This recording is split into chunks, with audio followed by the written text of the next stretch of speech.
আসসালামু আলাইকুম আইটিনেট হোস্টিং এর পক্ষ থেকে সবাইকে স্বাগত জানাচ্ছি JetBackup 5 ভিডিও সিরিজ টিউটোরিয়ালে। আজকের বিষয় JetBackup 5 ব্যবহার করে cpanel থেকে নির্দিষ্ট কোনো ফাইল বা ফোল্ডারের ব্যাকআপ কিভাবে রিস্টোর করতে হয়। তো আপনি আজকের এই ভিডিওর স্টেপ বাই স্টেপ প্রসেস অনুযায়ী আপনার cpanel এর নির্দিষ্ট কোনো ফাইল ফোল্ডার কিংবা cpanel এর যে ডিফল্ট ফাইলগুলো থাকে একই সাথে cpanel এর যে হিডেন ফাইল বা ফোল্ডার থাকে সেগুলো কিন্তু খুব সহজে রিস্টোর করতে পারবেন। তো এটি রিস্টোর প্রসেসে যাওয়ার জন্য প্রথমে আপনাকে যেতে হবে আপনার cpanel এ লগইন করার পর ফাইল সেকশন থেকে JetBackup 5 এই আইকনে ক্লিক করতে হবে। তবে JetBackup 5 ফিচারটি তখনই কাজ করবে যখন আপনি আইটিনেট হোস্টিং থেকে এই JetBackup 5 ফিচারটি কিন্তু আপনি অ্যাড অন সার্ভিস হিসেবে পারচেজ করবেন। তো এটি বর্তমান প্রাইস হচ্ছে প্রতি বছরে 1200 টাকা। যদি আপনি মান্থলি যদি আপনার প্যাকেজটি থেকে থাকে তাহলে মান্থলি যে কস্ট আসে সেটা হচ্ছে যে প্রতি মাসে এটা 100 টাকা করে। তো এই অ্যাড অন সার্ভিসটি নিয়ে আপনি এই ফিচারগুলো খুব সহজে কিন্তু ব্যবহার করতে পারবেন এবং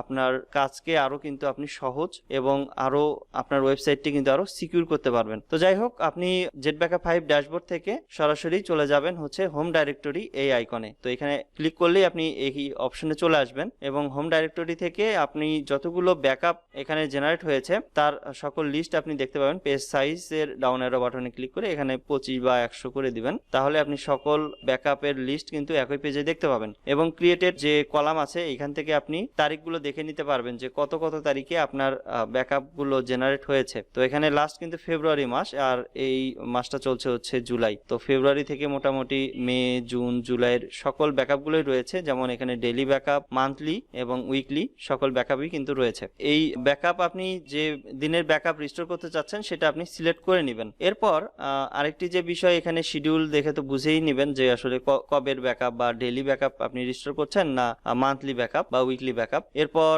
আপনি ডেস্টিনেশন থেকে দেখে নিতে পারবেন যে আপনার ব্যাকআপটি কিন্তু 3টা আলাদা সার্ভারে কিন্তু লাইভ থাকছে, অর্থাৎ ব্যাকআপ জেনারেট হচ্ছে। প্রথমত লাইভ সার্ভারে তো আপনার ওয়েবসাইটের যে ডাটাগুলো সেটা তো থাকছেই, একই সাথে এইখানে যেমন ফ্ল্যাশ, তারপর নড 1 সার্ভার, অর্থাৎ 2টা আলাদা সার্ভারে কিন্তু আপনার একই ওয়েবসাইটের ব্যাকআপগুলো কিন্তু জেনারেট হচ্ছে এবং সেখান থেকে কিন্তু আপনি ব্যাকআপগুলো কিন্তু অ্যাক্সেস করতে পারছেন। যেটা ফ্ল্যাশ সার্ভারে ব্যাকআপ রয়েছে না নড 1 সার্ভারে ব্যাকআপ রয়েছে সেটা কিন্তু আপনি এখান থেকে কিন্তু অ্যাক্সেস করতে পারছেন এবং রিস্টোর করতে পারছেন। এবং আলাদা করে কিন্তু আপনাকে ব্যাকআপ কিন্তু জেনারেট করতে হচ্ছে না এবং আলাদা করে কিন্তু স্টোরেজেরও দরকার হচ্ছে না। তো যাই হোক, এখান থেকে আপনি ডেট সিলেক্ট করে নেবেন যে আপনি কত তারিখের ব্যাকআপ আপনি রিস্টোর করতে চাচ্ছেন। এরপর চেঞ্জ ফাইল সিলেকশন এই বাটনে ক্লিক করবেন। এই বাটনে ক্লিক করলে ব্যাকআপ রুট, অর্থাৎ আপনার cpanel এর যে হোম ডাইরেক্টরি বা cpanel এ যে লগইন যেভাবে করেন বা যে ডাটাগুলো থাকে সেই ডাটাগুলোই কিন্তু এখানে কিন্তু আছে। এবং আপনি যদি হিডেন ফাইলগুলো শো করতে চান তাহলে শো হিডেন ফাইলস এই অপশনে চেকমার্ক বক্সে ক্লিক করে দিলে কিন্তু হিডেন ফাইলগুলো কিন্তু এখানে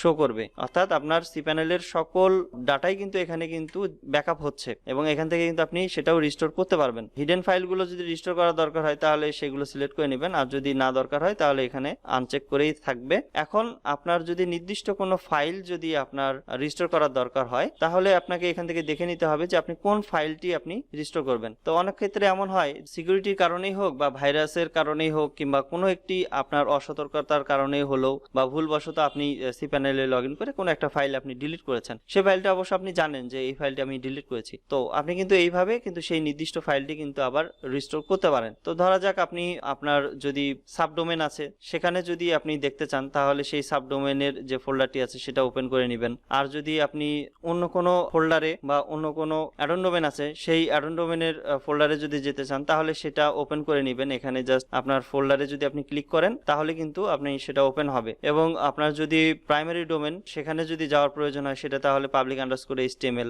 এই ফোল্ডারে যেতে হবে। তো এখানে থেকে আপনার সেইভাবে ডাইরেক্টরি সিলেক্ট করে নিতে হবে। তো ধরা যাক আমার কোনো একটি সাবডোমেনের একটা ফাইল আমি রিস্টোর করতে যাচ্ছি। তো ধরা যাক আপনি error log ফাইলটি ডিলিট করেছেন কিংবা এখান থেকে ওয়ার্ডপ্রেস এর wp-config.php, তো এটা যদি আপনি ধরেন ডিলিট করে ফেলেছেন তাহলে এটা সিলেক্ট করবেন। সিলেক্ট করার পরে এখানে সিলেক্ট ফাইলস বাটনে ক্লিক করবেন। তো এখানে কয়টা ফাইল সিলেক্ট করলেন সেটা তো দেখেই নিতে পারবেন। এরপর রিস্টোর করার জন্য রিস্টোর বাটনে ক্লিক করবেন। এরপর পপ আপ উইন্ডো থেকে রিস্টোর সিলেক্টেড আইটেমস এই বাটনে ক্লিক করবেন। একটি সাকসেস মেসেজ দেখতে পাবেন এবং এটা আবার রিওপেন হবে এবং এখানে আপনি কমপ্লিটেড স্ট্যাটাস কিন্তু দেখতে পাবেন, অর্থাৎ স্ট্যাটাসে যদি আপনি কমপ্লিট দেখেন তাহলে এটা রিস্টোর কমপ্লিট হয়েছে। আর যদি আপনি এখানে প্রসেসিং দেখতে পান তাহলে এখানে রিস্টোর প্রসেস হচ্ছে বা বা রিস্টোর হচ্ছে এইভাবে আপনি দেখে নিতে পারবেন। তো একইভাবে যদি আপনি অন্য কোনো ফাইল যদি রিস্টোর করতে চান তাহলে সেম ভাবে এই রিস্টোর অ্যান্ড ডাউনলোড যে আইকন আছে এখানে ক্লিক করবেন, এরপর হোম ডাইরেক্টরি সিলেক্ট করে নেবেন, এরপর কত তারিখের ব্যাকআপ আপনি রিস্টোর করতে যাচ্ছেন সেই তারিখ সিলেক্ট করে নিয়ে চেঞ্জ ফাইল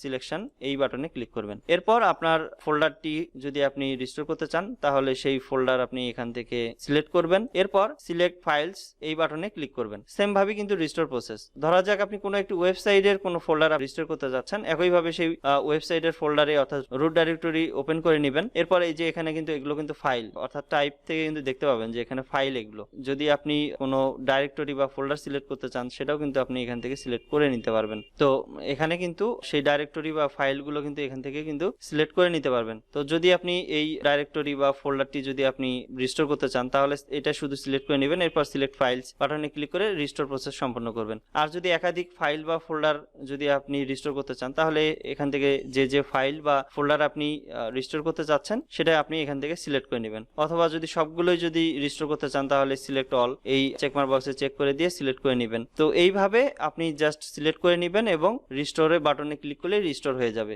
এটাই হচ্ছে সিম্পল প্রসেস। এখানে আপনার কোনো এক্সট্রা টাইম দিতে হচ্ছে না বা আলাদা করে আপনার ব্যাকআপ জেনারেট করতে হচ্ছে না। তো আপনার কিন্তু অনেকটাই টাইম কিন্তু সাস্টেনেবল হচ্ছে এবং আপনি কিন্তু আপনার ওয়েবসাইটের যে ডাটাগুলো আছে এই ক্লাউড ব্যাকআপ সার্ভিসটি নিয়ে আরো বেশি কিন্তু সিকিউর করতে পারছেন। অর্থাৎ আপনার ওয়েবসাইটের যে ব্যাকআপগুলো আছে ইনক্রিমেন্টাল ব্যাকআপ সেটা কিন্তু আপনার দুটো আলাদা সার্ভারে কিন্তু অটোমেটিক ভাবে জেনারেট করাতে পারছেন। তো এই ছিল আজকের মতো ভিডিও। এই ভিডিওর কোনো পার্ট যদি আপনার বুঝতে অসুবিধা হয় সেক্ষেত্রে এই ভিডিওর কমেন্ট সেকশনের মাধ্যমে অবশ্যই জানাবেন। তো এতক্ষণ আমাদের এই ভিডিওটি দেখার জন্য আপনাকে অসংখ্য ধন্যবাদ। আপনার দিনটি শুভ হোক। আসসালামু আলাইকুম।